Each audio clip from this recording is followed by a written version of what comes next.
we don't speak after the man dies against him. So I'll leave it there. But politically speaking, I think he carries and he has carried with him the responsibility of creating the Cyprus problem, of the unnecessary bloodshed, of separating the two communities to this extent. So it was his own choice. His death, what will that bring to us? I think that we shall not know until we know who is going to replace him. If a good man replaces him, a man who can digest bi-nationality, bi-religious society, and who can look upon Cyprus as an independent, bi-national island, then it will be for the better. If the man who replaces him will be of the same stature, anti-Turkish, pro-Enosis, looking upon Cyprus as a Hellenistic island, then of course the stalemate will continue, separation will continue. The proposals you have put forward, if they really are designed to get the Greeks to the table, constitutionally you're giving virtually no power, very weak powers to the federal centre, and it looks as if inevitably the two sides will pull apart. Aren't you failing to heal the wounds that are in Cyprus and really just enshrining, ossifying the division of the two communities? Well,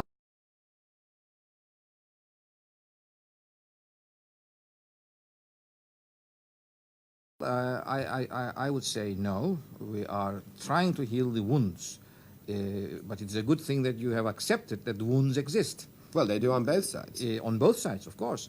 So the way to heal the wounds is first to accept that they exist and then try and do something about it. If division has come about, we did not bring it about.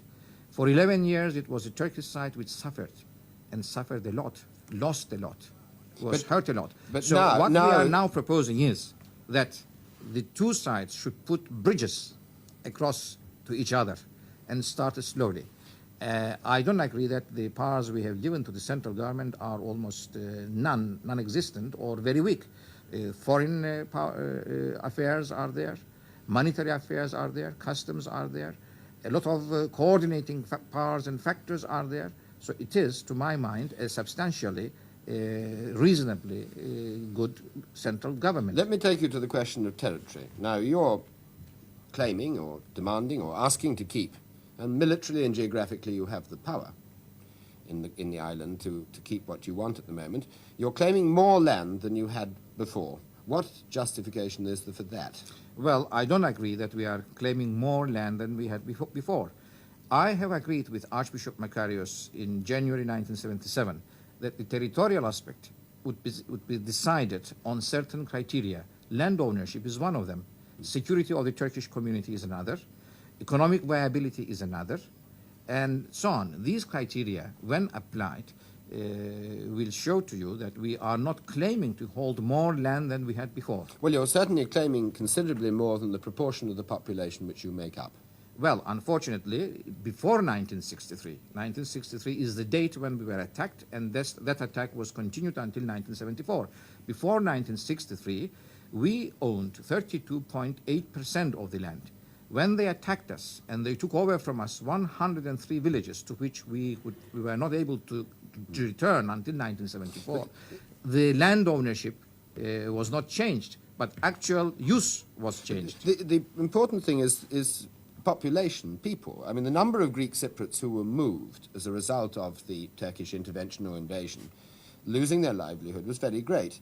But you've actually been importing mainlanders into the area you now control in the north, much of which was Greek-occupied. Now, the number of... In other words, you've got enough land to actually bring people from the mainland as well. Not at all. The number of Greek Cypriots who moved is 1/4 of their population.